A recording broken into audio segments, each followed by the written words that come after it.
सत्साय भाई और बहनों, बहुत समय पहले की बात है। वाराणसी की गलियों में संत कबीर की वाणी गूंज रही थी। सुबह का समय था। गंगा किनारे की हवा शांत थी। लोगों के मन में एक अखिक प्रश्न आया। पूछे, कबीरदास जी, आपने आश्रम में बाहर निकलकर घाट की ओर क्यों चले गए? वहां कई लोग पूजा, हवन, तिलक और दान में लगे हुए थे। उनके चेहरे पर केवल एक ही बात साफ दिख रही थी, मोह। मोह, अपने घर का मोह, अपने धन का मोह, अपने प्रतिष्ठा का और अपने घर का मोह। कबीर जी मुस्कुराए। उन्होंने भीड़ को देखकर कहा, अरे काश निवासियों, बताओ किस बात का इतना मोह है? लोग चुप हो गए। किसी में भी इतना साहस नहीं था कि संत कबीर के प्रश्न का उत्तर दे सके। तभी एक वृद्धा औरत आई और बोली, कबीर, हम मोह में नहीं हैं, धर्म में हैं।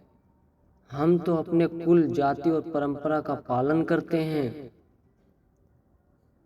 तभी कबीर हंसते हुए बोले, धर्म या फिर दिखावा? लोग तुम्हें धर्म को धारते हैं, कोई गाधा बोझ ढोता है। न समझ, न प्रेम, न रीतियां। उसी समय युवक दौड़ता हुआ आया। चेहरे पर डर था। उसने कबीर जी से कहा, संत जी, मेरे पिता की मृत्यु हो रही है। ब्राह्मणों ने कहा है कि जब तक वे सोने की थाली और 21 नारियल नहीं चढ़ाऊंगा, तब तक उनके अगले लोक की यात्रा सफल नहीं होगी। कृपया कर बताइए, मैं क्या करूं? कबीर जी ने युवक के कंधे पर हाथ रखकर कहा, तुम्हारे पिता की यात्रा नारियल से नहीं, तुम्हारे प्रेम और तुम्हारी सद्र कर्म की कमाई से पूरी होगी। फिर कबीर की घाट की सीढ़ियों पर बैठ गए और जोर से बोले, मुंह में मत पड़ो, शरीर मिट जाएगा, धन बिखर जाएगा, पर तुम्हारा कर्म तुम्हारे साथ जाएगा।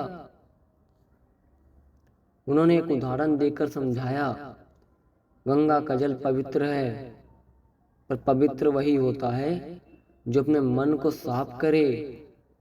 मंदिर पवित्र है, पर भक्ति वही है जो तीर्थ यात्रा, साधक पर सच्चा तीर्थ सहारा व्यापार करे।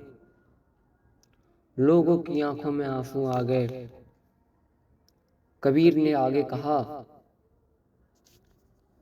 मोह कहता है सब मेरा है, और सत्य कहता है कुछ भी मेरा नहीं। भीड़ में एक स्त्री ने पूछा, लेकिन संत जी, घर परिवार से प्रेम रखना गलत है क्या? कबीर बोले, प्रेम और मोह तो अलग बातें हैं। प्रेम मुक्त करता है, मोह बांध देता है।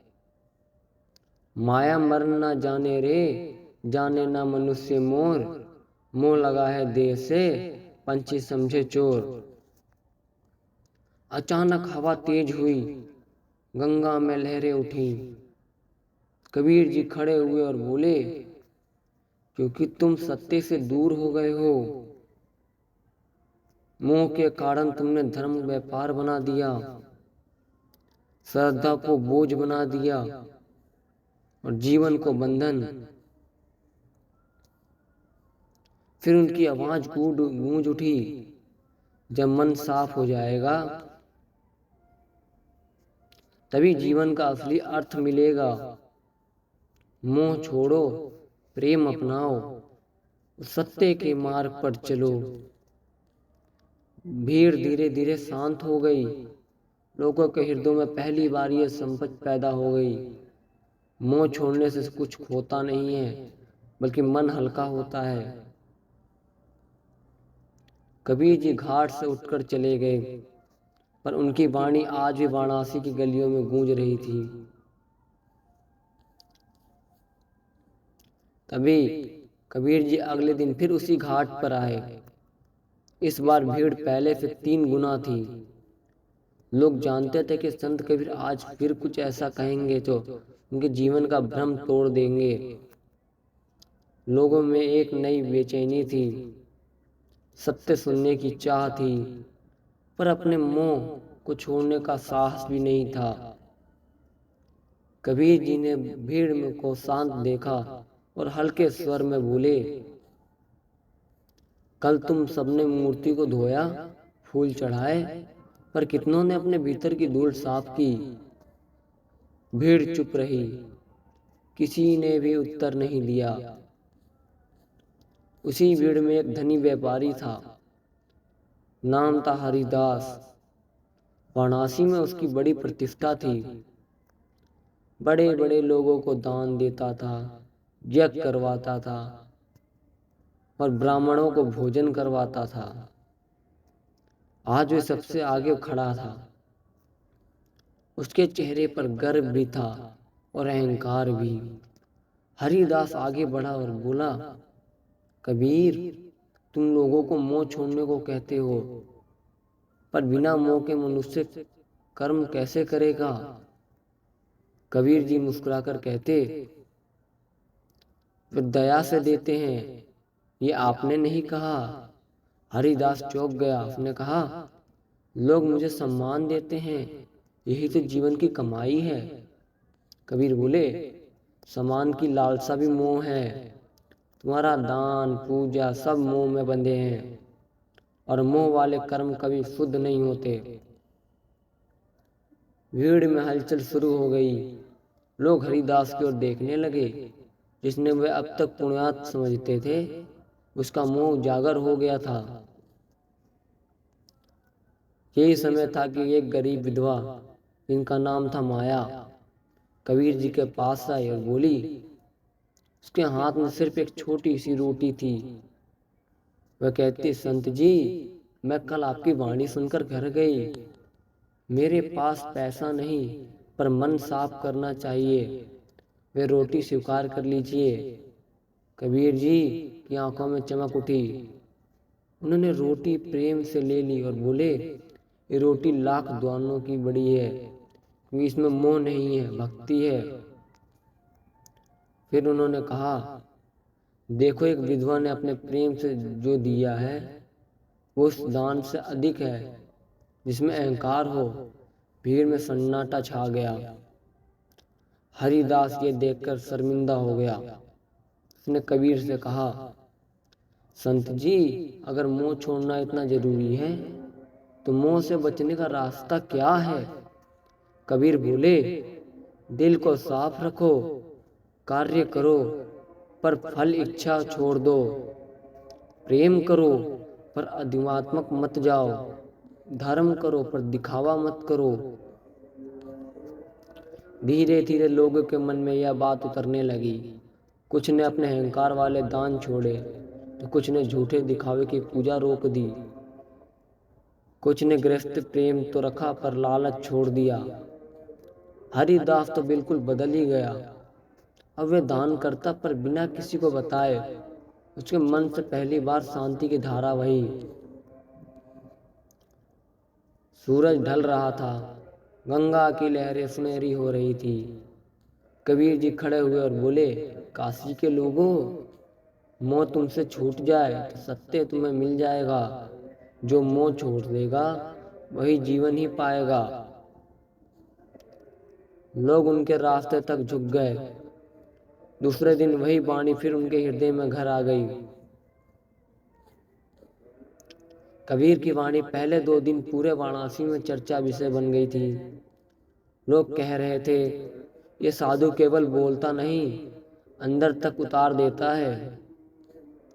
लेकिन हर बात का विरोध भी होता है। और इस बदलाव में उसको देखकर वाराणसी के कुछ बड़े पंडित, ब्राह्मण और धन्यवाद व्यापारी असहज होने लगे। उन्हें डर था कि उनके कर्मकांड का व्यापार टूट जाएगा। लोग प्रश्न पूछने लगेंगे, उनका झूठ गर्व ढक जाएगा। जब कबीर जी गंगा किनारे पहुंचे, इस बार भीड़ के बीच पंडितों का एक समूह खड़ा था। उनके मुख पर कठोरता थी और हाथों में ग्रंथ। उन्होंने आते ही कहा, कबीर, तुम लोगों को मुंह छोड़ने को कहते हो ना, पर धर्म तो मुंह से चलता है। अगर लोग पूजा, दान, यज्ञ और कर्मकांड छोड़ देंगे तो धर्म बचा कैसे रहेगा? कबीर ने शांत स्वर में कहा, धर्म कांड से नहीं होता, सत्य से चलता है। भीड़ एकदम शांत हो गई। एक युवक तीखी आवाज में बोला, तुमने शहर भ्रम फैला दिया है। लोग मंत्र, पूजा और जाति पर सवाल करने लगे हैं। कबीर मुस्कुराए। उनकी मुस्कान और भी गहरी हो गई। सवाल पूछना गलत ही नहीं, गलत वह है जो जिसका उत्तर ना हो। भीड़ में हलचल हो गई। पंडित परेशान होने लगे। कबीर एक पत्थर उठाकर बोले, अगर ये पत्थर को तुम भगवान मान लो तो ये भगवान हो जाएगा। पंडित बोले, हाँ, अगर शास्त्रों में वर्णित हो तो। कबीर ने पत्थर को गंगा में फेंक दिया। लोग दंग रह गए। कबीर बोले, जो खुद तेरे नहीं हो सकता वे तुम्हें पार कैसे कराएगा? वाराणसी की हवा में जैसे बिजली तोड़ गई। पंडित के चेहरे पर क्रोध उमड़ आया। भीड़ में वहां युवक ब्राह्मण खड़ा था, नाम शरण। वह शास्त्रों का ज्ञाता था, पर भीतर से खाली महसूस कर रहा था। कबीर की वाणी उसकी आत्मा छू गई थी। वे आगे बढ़ा और कबीर से बोला, संत जी, मैं रोज पूजा करता हूँ, पर मन कभी शांति नहीं होता। क्या मैं भी मुंह में बंधा हूँ? कबीर ने प्रेम से कहा, पूजा जब तक पूजा नहीं, जब तक मन ईश्वर की खोज न करे। मन कभी शांत नहीं होगा जब तक मोह की रस्सी ना टूटे। सड़न की आंखों में आंसू आ गए। उसे पहले बार महसूस हुआ कि वे कर्मकांड से नहीं, सत्य की खोज है। भीड़ में अचानक एक बुजुर्ग आदमी गिर पड़ा। सांसें तेज थी, चेहरा पीला। पंडित ने कहा, इसे गंगा जल दो, इससे पाप धुल जाएंगे। लेकिन कबीर जी झुककर उसके पास गए, उसका हाथ थामा और धीरे से बोले, जल पाप नहीं धोता, पाप धोता है तो सत्य। उन्होंने बूढ़े से कहा, डर मत, ईश्वर तुमसे रूप नहीं, मन चाहता है। बूढ़े के चेहरे पर आश्चर्यजनक शांति छा गई, मानो उसकी आत्मा हल्की हो गई हो। लोग इसी दृश्य को देखकर भावुक हो गए। पंडित के पास कोई उत्तर ही नहीं था। कबीर खड़े हुए और बोले, धर्म डर से नहीं, प्रेम से चलता है, और प्रेम वही कर पाता है जो मोह से मुक्ति पा जाता है।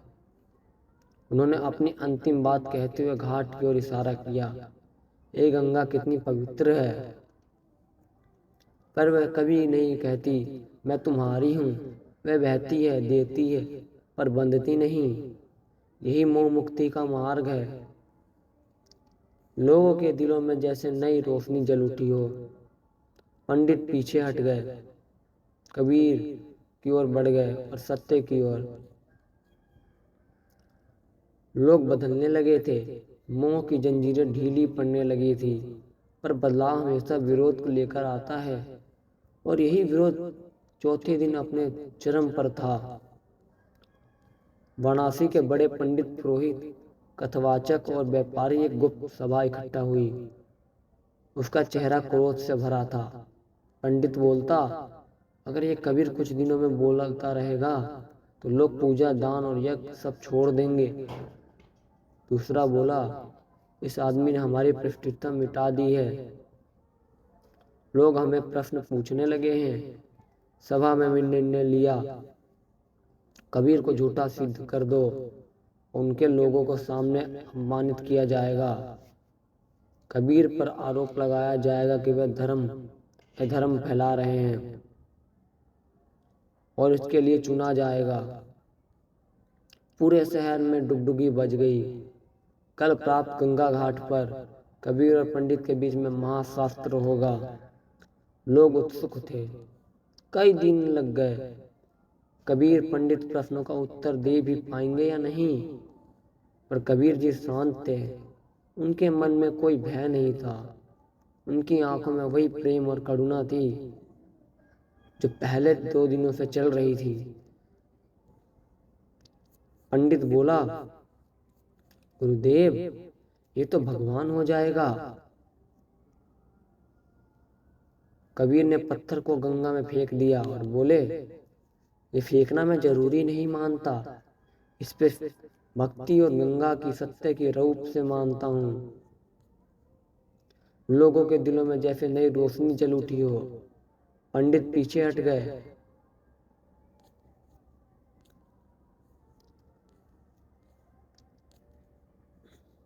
तभी पेड़ पर फल देने वाले पेड़ ही कहते हैं, ये प्रेम है, पर फल को बंद करना ये मोह है। भीड़ की आंखें चमक गई। पंडित के चेहरे उतर गए। एक कठोर पंडित ने क्रोधित होकर कहा, तुम कहते हो कि दान दिखावा नहीं होना चाहिए, पर दान तो समाज के लिए। अगले लोग दान बंद करे तो धर्म कैसे बचेगा? कबीर खड़े हो गए। उनकी आवाज गंगा की लहरों में तुरंत गूंज गई।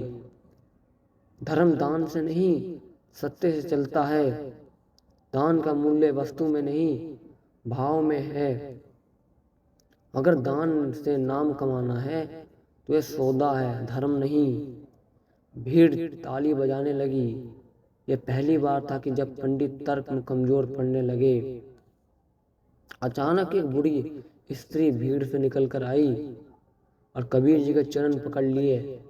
संत जी, आपकी वाणी सुनकर मैंने दूसरे की सेवा में मोह छोड़ दिया और सेवा प्रेम से करने लगी। मेरे मन की आंखें खुल गई। अगर संत कबीर जैसी के भक्त हैं तो चैनल को लाइक एंड सब्सक्राइब जरूर करें।